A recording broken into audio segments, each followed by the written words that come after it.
Hello, everyone. We are just waiting a couple of minutes to make sure people have time to log into the webinar. So we'll get started in just a moment.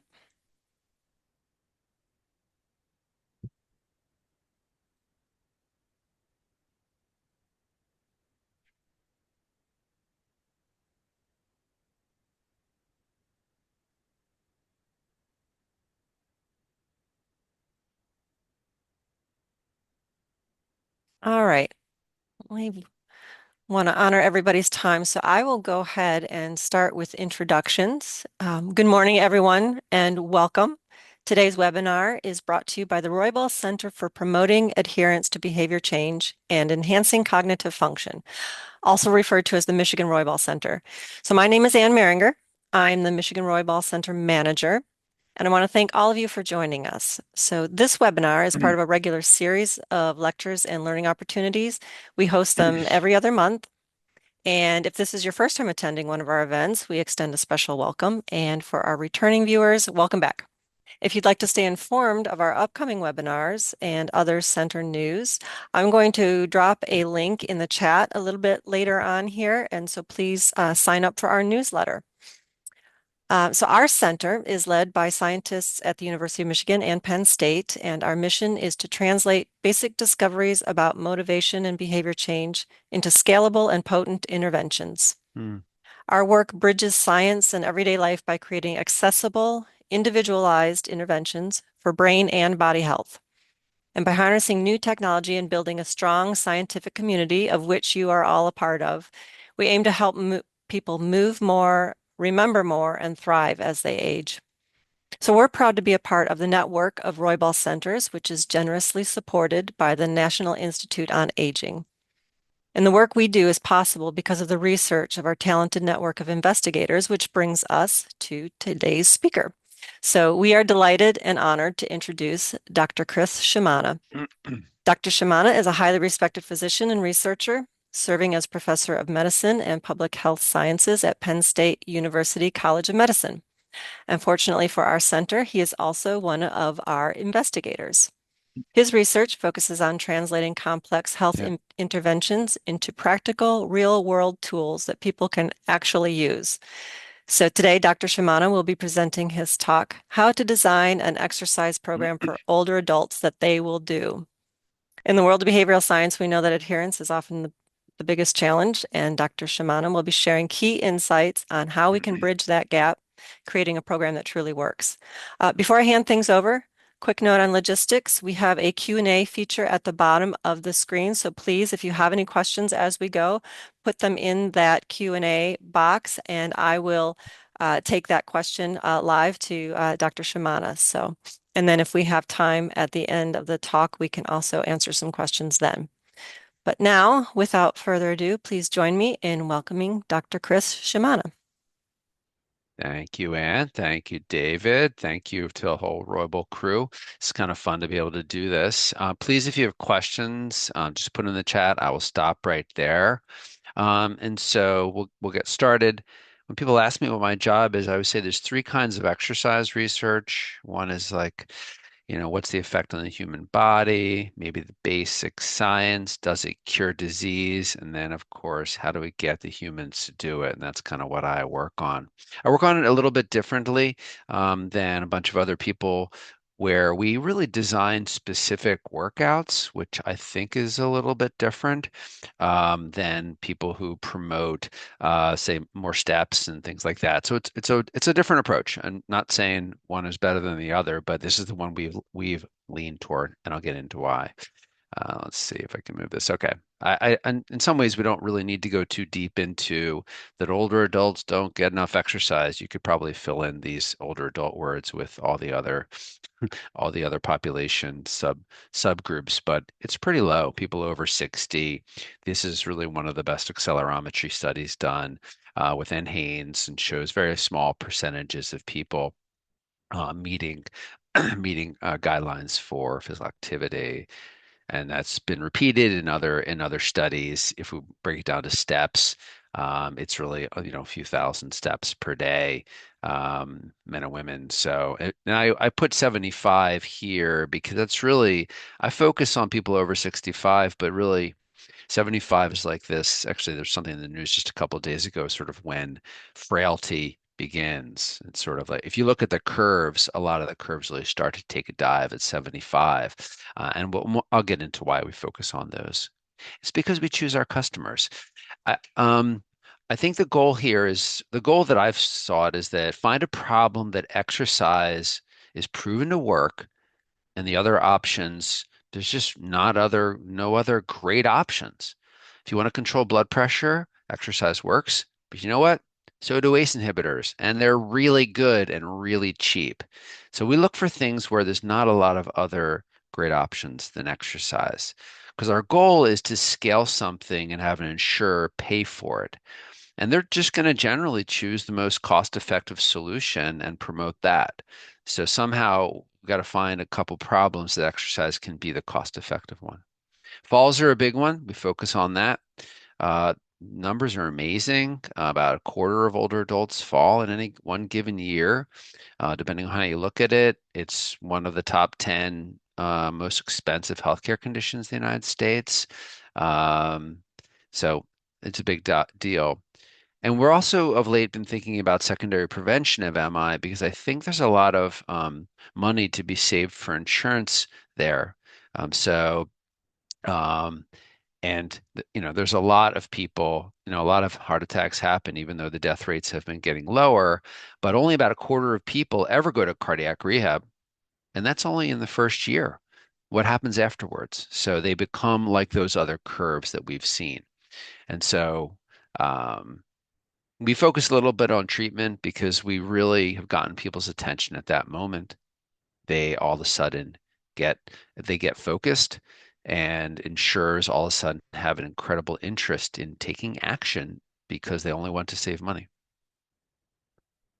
One of the some of the data behind this e- um, is that there's not much going on for falls. We think there is. There's all these programs. People can usually mention a couple of them off the top of their head. But the data shows that really only 183,000 people since 2014, which sounds great until you do the math and realize that it's like 20,000 people per year, which is like an enormous drop in the bucket. So these really haven't scaled. They're there, but it doesn't really matter unless people are actually using them. And so we focused a little bit. So the question then is, how do you work on these two groups? And you think about what's the root causes of them. And obviously, falls, there's a lot going on there. It's a neurologic, there's a muscular neurologic component. There's a lot going on. But when we look at the results when people fall, because we've done a clinical trial and we've talked to people, hey, what happened? And they walk us through what happened. A lot of times the foot gets caught on something. Not always, but a lot of them are that. And a lot of it does come from as people get older, they don't lift their feet high enough and it gets caught on something. And then once it catches, their weight moves forward and they can't get their feet under it fast enough to recover and they fall. So the thinking is stepping quickly, accurately, and lifting your foot up is pretty cool. That'll help you solve a few problems. And obviously for myocardial infarction, for repeat MI, VO2 max is really where a lot of the action is. So a stepper is phenomenal at building fitness or VO2 max or METs, however you want to measure it. Um, We've come at this in general through two programs. One is called FAST, and we have 5 exercises in it now, but it's essentially 30 seconds on, 30 seconds off for 5 exercises. The fifth is just walking laps back and forth. David's been part of this, Margaret Danilovich, Katie Schmitz, a bunch of people who are really thrilled to have. But it's really this whole workout's really about being able to measure things, set PRs. But basically, it's 30 seconds on, 30 seconds off for 4 or 5 exercises. Call that functional activity strength training or FAST. Um, and then the other one is a stepper workout that we're working on, which is essentially a sprint interval training intervention where it's a minute on, minute off for 3 minutes of exercise total. Um, And it's probably because, fitness is really what matters. And the stepper is really interesting because you can measure fitness really well. If you tell me your step height and step cadence, I'll tell you how many Mets it is. And then in this study, you can see how many Mets do you need to be able to do to reduce your heart attack risk by a quarter, which is essentially what exercise can do for you. Um, so here's as we think through exercise. Um, Ours are ours are very specific programs, um, and we really obsess on them being home-based because I don't think people are going to a gym. They might, but not enough of them. And we're going after people who are kind of frail and kind of old, kind of sick, and it's kind of hard for them to get out. So we do home-based work, especially now that we have Zoom in everybody's house, like this one. Um, and I think keeping the equipment minimal is important because insurers, for them, it's just an Excel spreadsheet calculation of cost effectiveness. And so if you can keep the equipment inexpensive, that's a huge help. So we've gone to the stepper and maybe some resistance bands is the extent of things. So $50 worth of equipment. Um, One thing we've learned for sure is that day one must look easy and go well. If you want someone to do an exercise routine, um, they have to, they're going from nothing and they're unfit and often unwell. And there's a number of reasons why they don't want to do it. And generally, it's not going to be fun. So somehow they have to look at day one and go, I could do that. Okay. That, because of course, what matters is day one. You have to get them to day one. And then once they're at day one, it has to finish up and they have to say, hmm, that wasn't that bad. I could do that again. So the way we've done that with most of our exercises is they're time limited. It's 5 minutes total. So people look at 5 minutes and go, I could probably do that. And then we also tell them it's for beginners and they go at their own pace and they go really slow. So go at your own pace. And the stepper, it's really almost painfully slow to watch or do. But again, we always worry that people have had a heart attack or they're going to try not to have them have another one. And so we hear all the time that people say, well, if it's not hard enough, people won't think it's worthwhile. And that is definitely true for the ambitious exerciser, but not for people who haven't done anything. I've never seen it that way. I've always seen it be the opposite, which is um, I've never seen somebody who was kind of frail and hadn't done anything for a while and do a workout and go, I'm not sure that's going to help me at all. Usually it's like, thank God I survived that. And so I've never seen that as a problem because we choose our population right. Um, so if you're going after the fit, they might say that, but I think at the core of this problem is that a lot of fitness programs are designed by fit people. They're not designed by people who are old and frailish, and that's why we have a community advisory board to help us. And it's been fun to be able to sit in front of them for years as a primary care doctor and kind of hear. Um, what we also learned along the way is that making it brief is really important. Um, and it's because when we asked people in this survey, would you be more interested in a 45-minute per day, 3 day a week program, or a 5 minute per day daily program? Again, we said that they were equal. It was a survey. We don't know their intent necessarily. We didn't give them an opportunity to sign up. But what we learned is that it was about a 2 to 1, it was more than 2 to 1 in terms of interest. But among the people who were sick, it was more like 4 or 5 to 1. So among people who had fallen the past year, for example, it was 80 to 20. So huge difference. The same was true in people who had other problems, difficulty walking. So the sicker that you were, the more of a preference you had for something brief and daily versus something longer and more often than that. And what really separated these people is that people who were interested in longer workouts, they were already a lot more active. So you have to realize that a lot of silver sneaker programming in the gym is really pulling for people who are already doing more. And we are interested in attracting the ill that an insurance company would want to pay for something to make them better. And they're doing a lot less walking, moderate activity, strength training. So huge differences in those. Um, we did a pilot randomized trial of this four exercise program, chair stands, stepping, rows, push-ups, and found that over the course of just 12 weeks, we had some nice improvements in 5 times to stand, chair stands, and even one leg stance.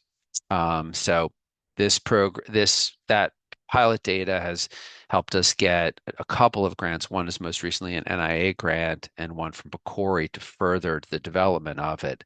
Um, but I'll get back to what it is. So the key, what we've learned is day one. Okay, day one looks easy. At the end of the day one, people go, all right, that was okay, you know? And then what happens is we ask people to gradually try to beat their PR, and they get comfortable with it. And the human body is designed to rapidly improve. So strength from recruitment and other physiologic processes, strength improves pretty quickly. And so all improvements are early for fitness, for strength. And so it works really to our advantage, that this is the number of steps they could do in 30 seconds, and these are the intervention days, that there's this enormous uptick in ability only by telling people, um, just do your best. And we just keep trying to beat your PR. In the stepper, which we have not tested to that same degree, we actually increase the stepping pace by one per day because the goal here is to gradually turn the effort dial up to make them get something useful out of 5 minutes. It can be kind of difficult and short, or not so difficult and long. So we make it difficult and short, but we don't use those words. We just very gradually turn up the effort level, um, and they do it themselves. But over 50 days, that's a lot of workouts, the body is designed to improve that way. If you give it effort, the body will respond. We also have a general belief that we'd love something to be self-directed. I'm not really sure if that will work. I actually think that this group may need more help. And so anything self-directed is going to be a problem. Although maybe what we don't know is how many coaching sessions might we need. But we have put in a grant. We're waiting on that. Um, and if we can make things self-directed, obviously the return on investment goes up pretty dramatically. So I think there's a huge win in that, and it's a useful thing to pursue. Because if we want, at the end of the day, insurance companies to disseminate this, they're only just doing an economic calculation. So we're going to follow the money whenever we can. Um, one of the so some of the other rules we followed is first do no harm, which is start low, go slow, which I learned in my residency in internal medicine. So in fast, we tell them, you know what, just start at an easy pace. And then each day we give them different messages around try to beat your PR. Actually, in the first month in fast, we really only work on their form. And we try to teach them to do these 5 exercises correctly so that when they start to crank up the pace, they won't get hurt. But same idea. Start at a low pace. And the stepper, it starts at 30 steps per minute, and we ask them to hold on to the sink, although they can touch it or hover their hand. But we start really slow, because we assume that every 75-year-old has heart disease. We just have to assume that. Um, and they're also at high risk of falling. So it's like universal precautions. We just assume these two things.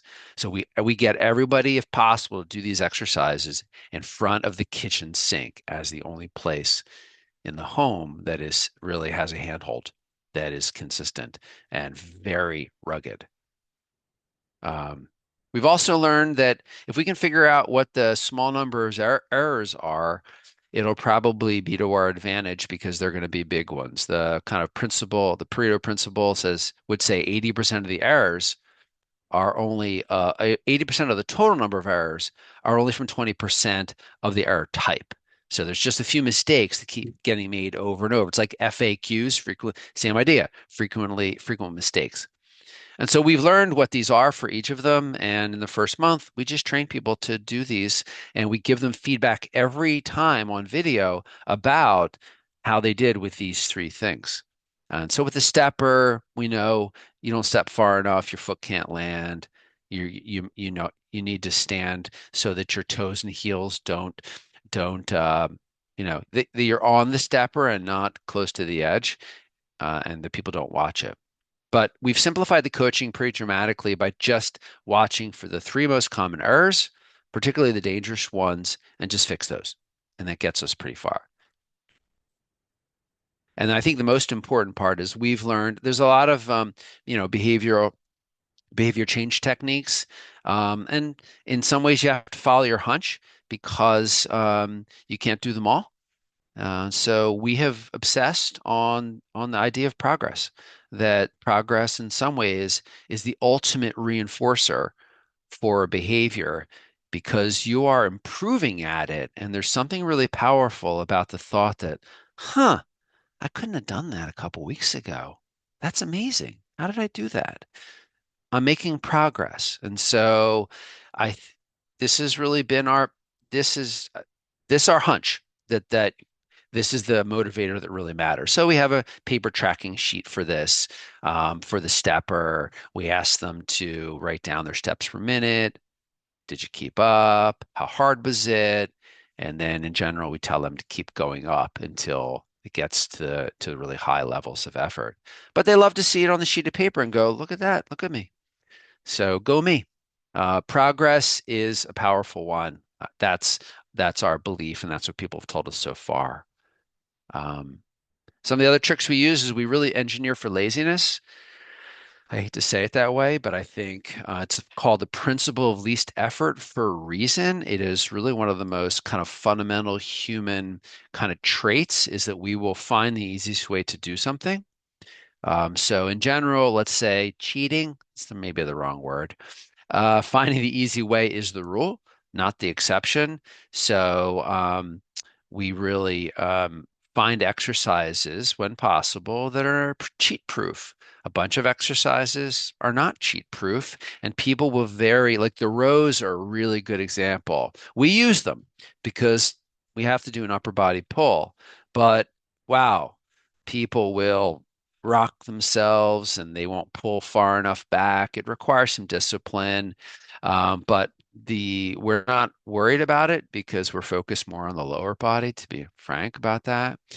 But we only do certain exercises. We could do a lot. Um, there's a ton, there's hundreds, but we just pick ones that we think are really cheat proof, um, and are functional too. So we mainly chair stands, stepping, walking. We try to monitor.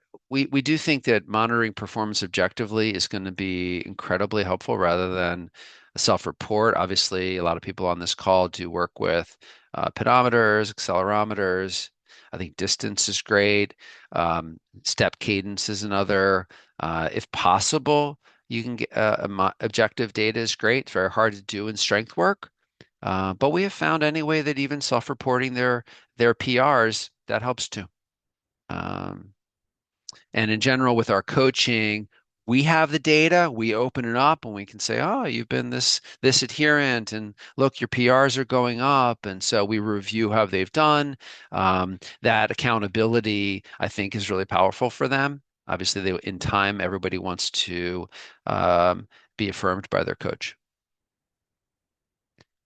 We believe generally that daily is probably a really good approach. Daily brief seems to work. We have the data the survey data to show people like that.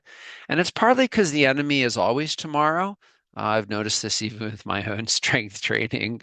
I've waiting to the day I go to play pickleball and do a few sets prior. I could do it any day. Tomorrow gets in your head. So doing it every day is something every day is really helpful. Habits form best when the routine is the same and the context is the same, time and place. So I do think there's some value in the habit formation part of what having it be that daily helps habits form well.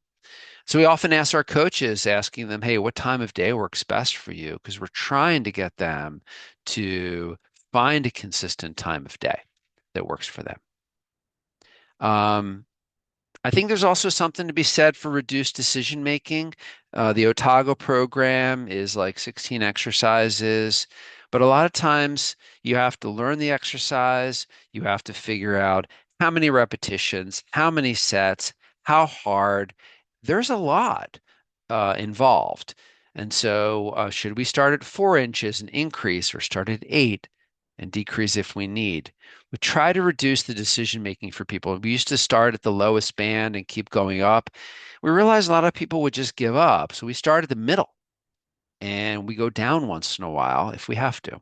Because we knew people just don't take action often. They won't go up.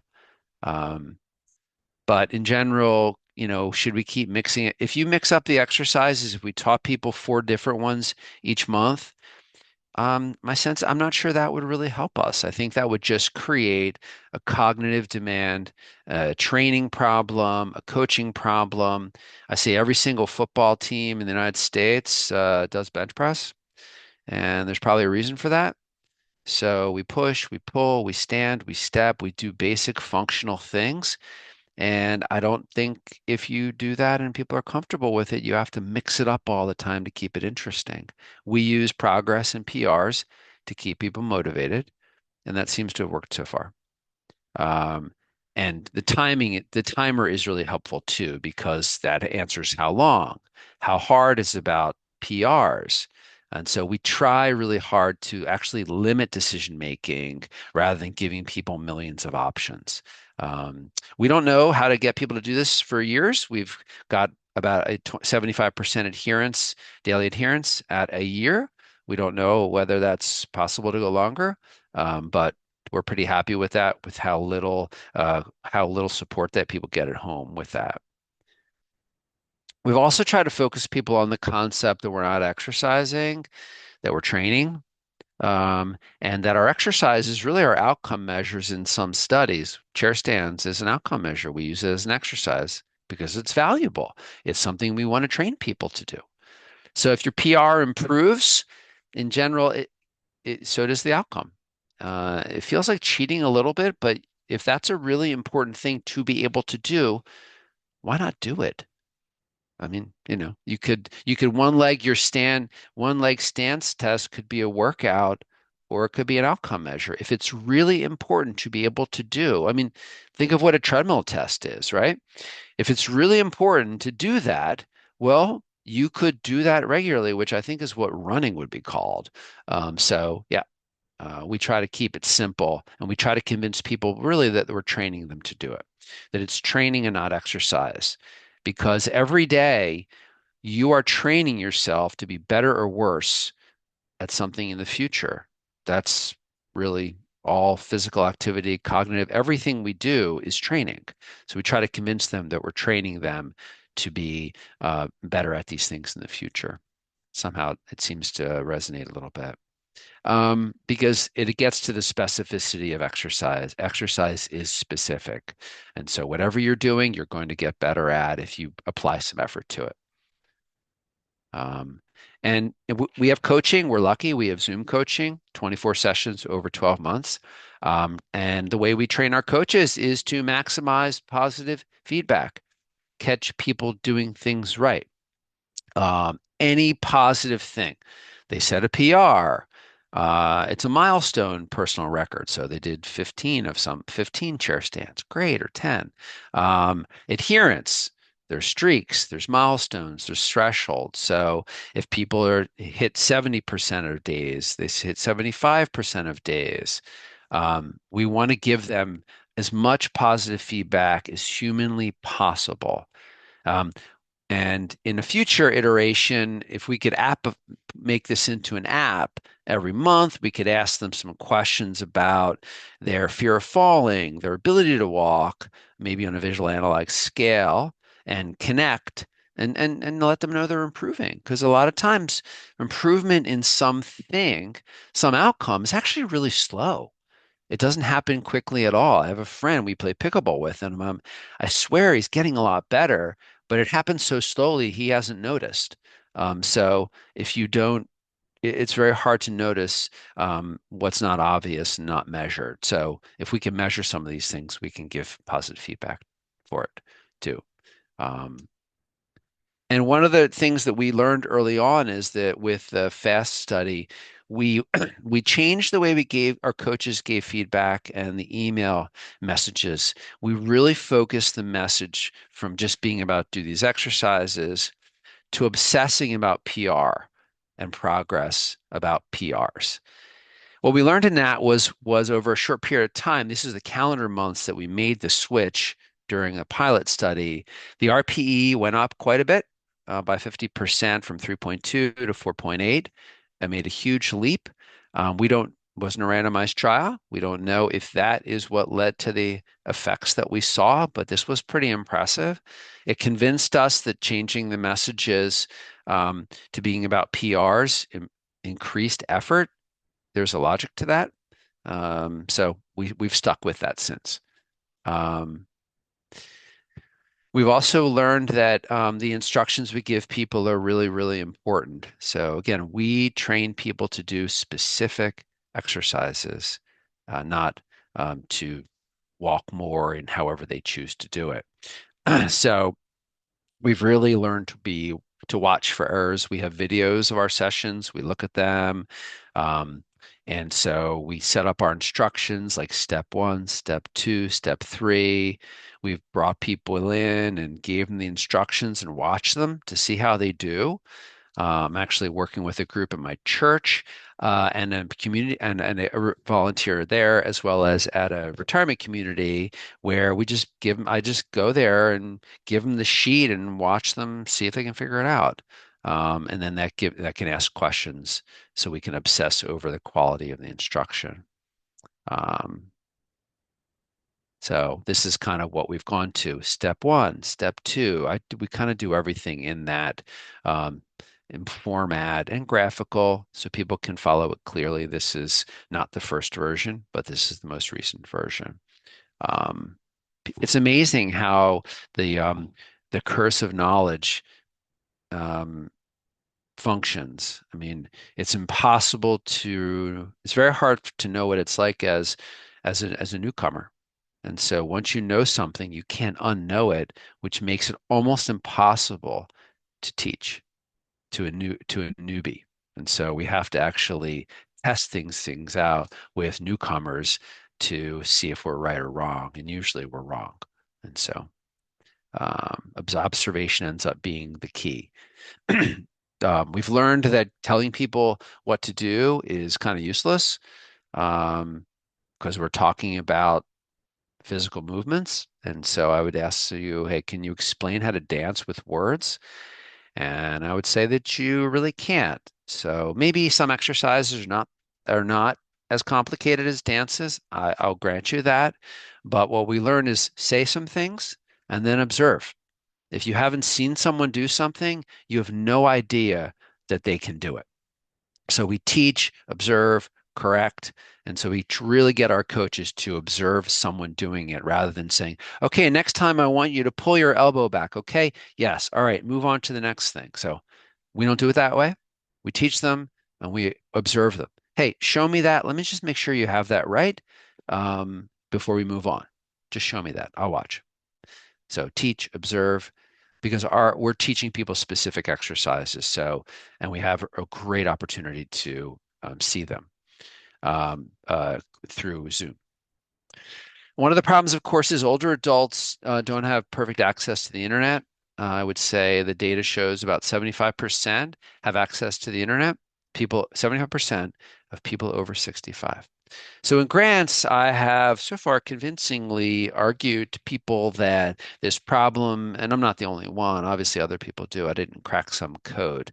This problem is small and it's temporary because people in my generation, so I'm 58, 95% of them have access to the internet. So, in 10, 15 years, everybody's going to have a smartphone who's older, and then they're going to have access to things. So essentially, designing for a digital world is quite reasonable.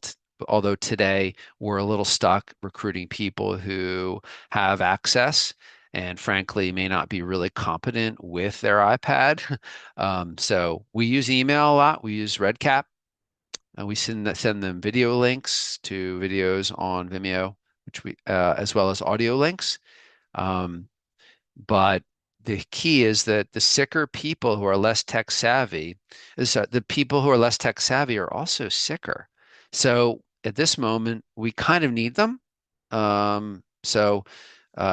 is probably the way to go. A lot of them have email, so defaulting to that is probably reasonable.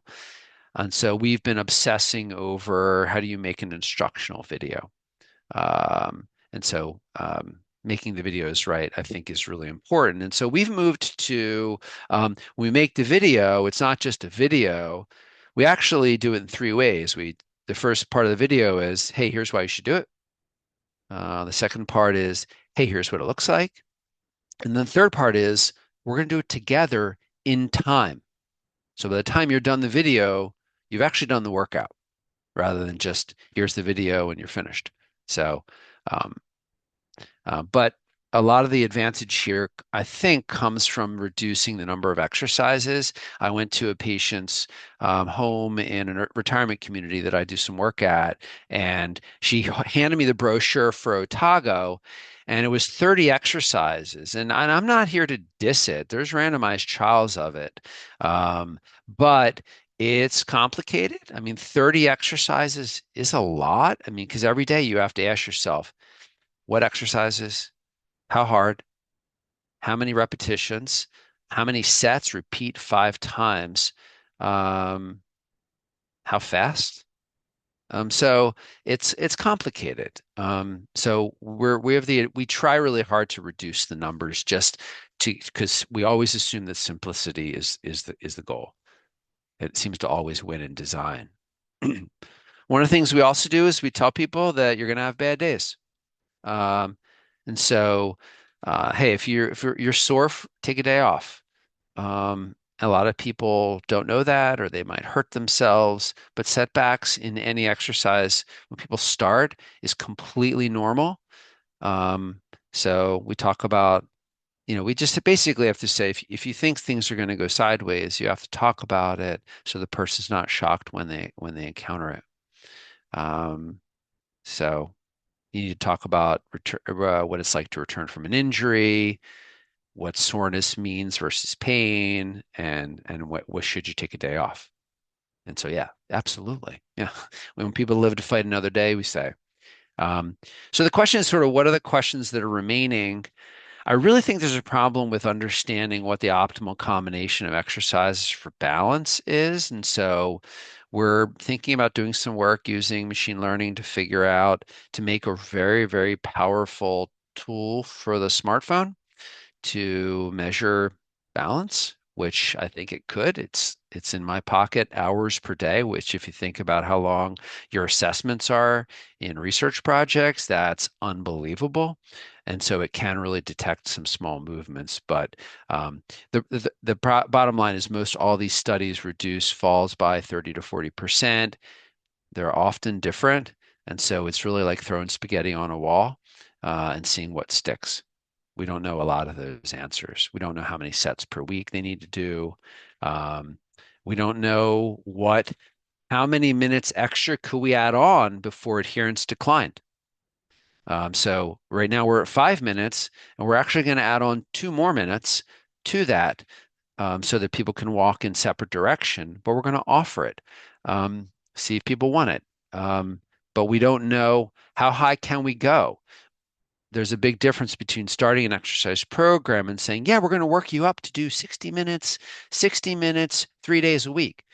That's one way. Another way could be saying, we're going to do this 10 minutes a day. Great. And then after a month, go, hey, what do you think about 12? Want to try? If not, let's do 10. That's a different approach. And one might be much, much more effective than the other. I don't know if that latter approach has really been studied, but we're looking to do some of that because I think that's probably a better way. People get scared off if you tell a 75-year-old, hey, we're going to work you up to, an hour, 3 days a week, or 45 minutes, 3 days a week. We know they're terrified of that. What we don't know is how high they will go if they get some options to do more once they're already doing well. And honestly, offering it is really smart in a way. If you get them to accept the offer and do more, great. If they don't, fine. You're already doing something. So we're looking on that question, how and when to offer and how many minutes. And then I think the question is, as always with this group, is how do you get people to try on day one? What's the offer look like? I mean, should insurance companies just mail these out? Should they pay people, $50 to try it for a week? I know that sounds ridiculous, but that might really work. We don't know. Obviously, that might not be legal. So if there's lawyers on the phone, that may not be okay. But they can give them some incentive. Um, and I don't know. We don't know what the way to get people to try it is. Uptake rates remain low, and that'll be a huge nut to crack in the future. So, um, I hope I wasn't yeah, screaming into a canyon in the dead of night here. But I do appreciate getting a chance to think through this and get questions. If any, oops, there is a couple in the chat. Sorry, and you let me see what I say. Can people still hear me? Yep, yep, we can Oh, hear you. you did And that. That's yours, yeah. Ann. Okay. I do have a question for you from the Please. Q&A box. Yeah. With so much emphasis on Okay. tracking progress and PRs, have you run into any cases where this has been demotivating? I'm curious if perceived lack of progress or a lapse in progress has had any negative impact on adherence to fast. Um, First off, fantastic question. So what I don't know today is what are the deciles of improvement? We know what the mean rep improvement are. They're huge improvements. My sense is that I don't know that question. I do not, but we have. So I don't know. This is a great question. We've thought about how about if people don't make any improvement at all? Because in one of the exercises, they really weren't. In the stepping exercise, they really weren't.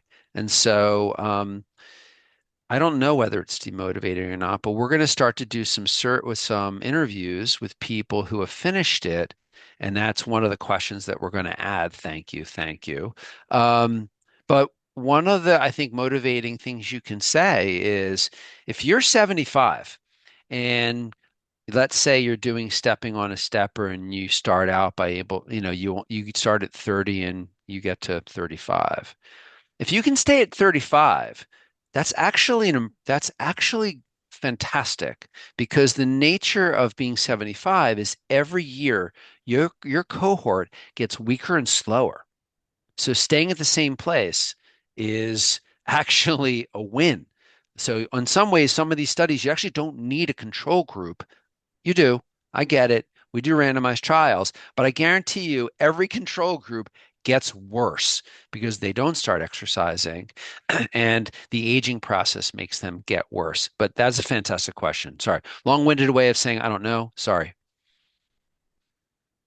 So I have another question in the chat. When you are meeting with patients and your community advisory board, what health outcomes do they say they would value most beyond mobility, which you're already focused on? Interesting. When you say health outcomes, what, David, do you mean diseases or you mean maybe things they can do? think what problems are they having that they would like solutions to? Yeah, I think they really end up being focused on what they can do, their ability to engage. And this is probably us does, taking that conversation in a functional quality of life turn. Um, and they really understand the connection with hypertension, diabetes, um, but they've really focused it on what they can do, quality of life things, how they feel. Obviously, weight, which is the bugaboo of exercise researchers. People get obsessed about weight when its impact on weight is actually quite small. So unfortunately, I would say weight as well, but blood pressure is a big one. Glucose control, really big one. Um, yeah, they're the big ones because they're the ones that the public most closely understands. Um, Is there a point at which it is too soon or too late to direct resources to physical activity promotion in adulthood? First, that's I love that question because we're really that's really what we're focused on. We are obsessed with what is the last day we could actually get someone to exercise, and if we waited, they wouldn't be able to. So I don't know what that is. What we've always done is ours is people need to be able to walk a little bit of a distance in their 10 feet unassisted. Can you walk 10 feet unassisted?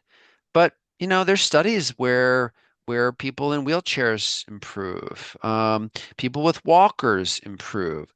So I don't think that there's any moment where it's too late at all. It's just that those people are going to require a pretty different approach that we have done. Ours has always been you have to be able to walk 10 feet by yourself. So I think the answer to that's no. It's just that it's going to require something a little different. And we, from a simplicity perspective, have started this way. So I have a question about the coaching, because you said they get coaching along as part of the program, and you're hoping that this will eventually be something that insurance will cover. Do you see uh, an interest from the insurance companies in covering coaching to help people kind of continue on with these types of programs? Yeah. So, as much as I'd like to be a cynic about health insurance companies, this is really an interesting moment because the all the states have essentially passed the same law at the state level, which is or no, maybe it's not the state level, but there are Medicaid waivers which allow states to use some of the Medicaid money to do activities that would reduce long-term care costs. And now that is happening in all the states. Some is funded by insurance through dual eligible people eligible for Medicare and Medicaid. Some of that is funded at the state level through PACE programs and other Older Adults Act programs. But there is a ton of money to be saved. The states know it, the insurance companies know it, and it's partly about finding the group of people who are sick enough that they would probably cost those people money. So I think but what they don't have today is a tool. They don't have, there's not a company they can call up and say, hey, do this for us, please. And our hope is maybe we can become that company, but I see a huge interest because of the money to be saved, not Hmm. for any other reason. Sorry, there was another question. Yep. Another one here is how intense does a brief intervention need to be effective? Some critics have argued that pushing high intensity exercises can undermine pleasure and long-term adherence. What is your experience in striking a balance between brevity and intensity? Um, yeah, my sense is that it's partly about progress. So I'll bring this back down to what I do with my patients, which is I try to get them to walk 1 mile and same route and to time themselves and to gradually increase the intensity of it till it gets to be a 4 mile pace or a 15-minute mile. There's no question that high intensity exercise can be aversive to people. I think if it's tail, think of burpees as a really good example. I mean, that's brutal work. If you can tie it to improvement and progress and PRs, and you can increase it really, really gradually. I don't know that data. Sorry. Um, I think you can offset some of it. And I think you can offset some of it, but I don't know the research on whether that is true or not true. I, but in Okay. our case, please, people have increased very gradually. Again, they're not getting up to RPEs of 8 on a 10-point scale. Um, did I answer your question, David? I'm open to the idea that I did not. That's great. Um, So we have a all right, couple other questions. please. One kind of circling back to the coaching. Somebody asks, what training slash certifications are required for the coaches?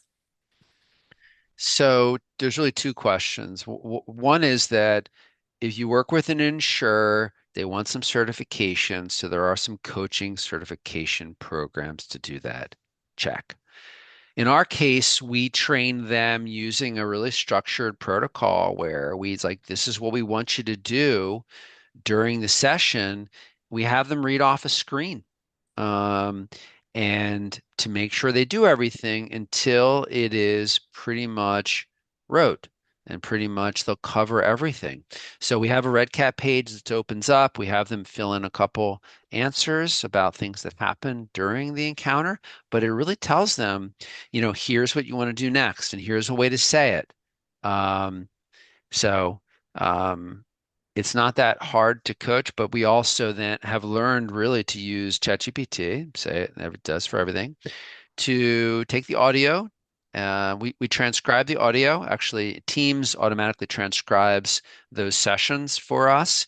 Then we take the transcription and write queries against it so we can do the QI work really seamlessly. If you're not mentioning things, then that's a problem.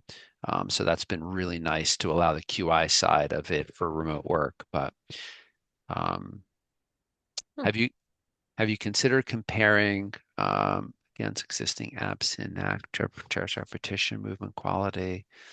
Um, I'm aware that Hinge is out there. I don't know what research, there's a lot of programs out there, and then and actually Penn State now is contracted with Hinge Health to do things.